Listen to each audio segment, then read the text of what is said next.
Hey guys, Gavin here from UltimateReloader.com. We are continuing along in this series in depth, covering 224 Valkyrie from about every angle. I got 2 rifle builds that I've completed. This is the second here, the AR-15. We're talking about long-range shooting. We're talking about load development, different bullets, different powders, just about everything, and it's been a ton of fun. In this video, I wanted to talk about kind of a hybrid load development approach that I took when it came to finding a good load for a 70 grain bullet, nozzler RDF, in the AR-15. And here's the story. I had done some shooting while breaking the barrel on the bolt gun, the Remington 700 that I built. And I found that while I was collecting velocity data and shooting groups, at the same time, there was a load that looked really good, and it shot 0.3 inches for 5 shots at 100 yards, and the SD number looked pretty good. So what I thought I would do, normally I would shoot a 10-shot load development string, where you start near the minimum, you go up to maximum, and in about 0.2 grain increments, you load cartridges at each of the charge levels in between. Basically, you shoot it over a chronograph, you look for speed nodes, then you take those speed nodes and maybe load up some ammo and do kind of some OCW to look at what the rifle likes. You want a consistent velocity for extreme long ranges, and then you want velocities and rifle dynamics with, you know, harmonics and muzzle flip and whatever that are going to work really well with OCW. Now, when it came to doing the AR-15, I will admit I was a little skeptical about the 10-shot load development methodology for this application with the data that I had, because I was thinking, you know, there's going to be enough additional fluctuation in velocity or, you know, whatever to make that a little bit less attractive of an option. So I tried something different. So what I did was I took 4 different load levels. I kind of started with OCW, but with 4 5-shot groups. And I loaded this ammo, by the way, on the RCBS Pro Checker 7. I'm using the progressive more and more for precision ammunition, and I'm going to do a video covering the reasons why I do, and it's been working really, really well. So I took 4 different load levels. I was plus or minus about 0.1 grain on my charge weight. I had tested that with the RCBS Uniflow powder measure, and I took these 4 different charge weights and then shot 4 5-shot groups. Waited for the barrel to cool down. I was, you know, pretty patient with the whole process. And I had a chronograph going at the same time. So here's what happened. The first group was 0.716 for 5 shots, SD of 19.8 feet per second. That was 24 grains. 24 and a half was 0.869, and the SD was 18 and a half. The third group was 25 grains of Varget, and I had about a ½ inch group, 0.514 for 5 shots, SD of 16.8. Then something interesting happened.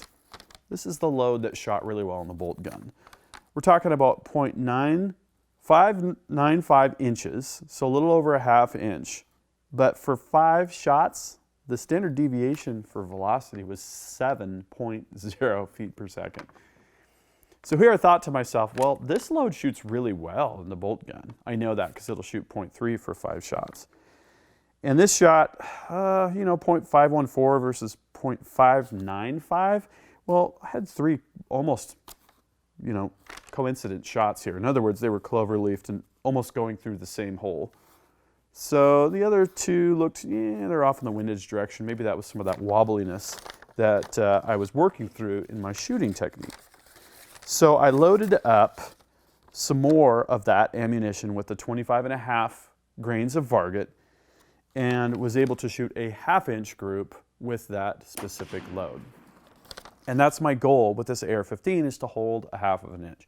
I'm not going to obsess too far below that. If I get it, great, but to me that's mission accomplished. Now, in the last video, I talked about my 600-yard range day with my buddy Eric Peterson, and what did we find but at 600 yards, this load in this AR-15 actually shot about 0.3 MOA. We had a 1.75 inch group for 4 shots at 600 yards. So that tells me this is a winning load. I've got a really small SD number, which we'll try out at longer ranges, and it's shooting really good groups, and it works in both rifles. So that was kind of my theory, would be that I would work up loads on the bolt rifle and then sort of transfer them over to the AR-15. And this sort of hybrid OCW/10-shot load development methodology was extremely quick, especially because I used the progressive. Very careful about my charge weights. I'm not sizing on the progressive, that's the key thing. And it worked out really, really well. So I felt like that was a pretty good approach in this particular case. Now the SDF-7 showed me that I probably could have started with a 10-shot load development with this rifle, and it probably would have shown me some meaningful information. But I got to the finish line a little bit faster by taking a hybrid approach and combining the two processes. So where do we go from here? Well, I've been working with the Hornady 88 grain ELD M bullets, and I'm having too much of a compressed load right now with where I want to be in terms of charge weight with H4350.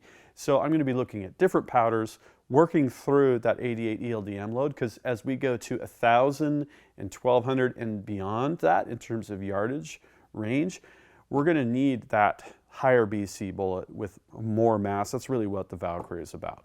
So making good progress, we're shooting great at 600 yards, and now it's time to up the ante with some heavier bullets. I'm going to be doing the 90 grain SMKs, 95 grain SMKs, and I hope that you will stay tuned. So I'll have a more detailed write-up. That'll be the first link in the video description. But if you liked this video, please give it a thumbs up. And if you don't want to miss any of the action here on ultimatereloader.com, please subscribe to my channel with notifications. If you have 224 Valkyrie experiences that you'd like to share, please drop a comment. Until next time, happy shooting and happy reloading.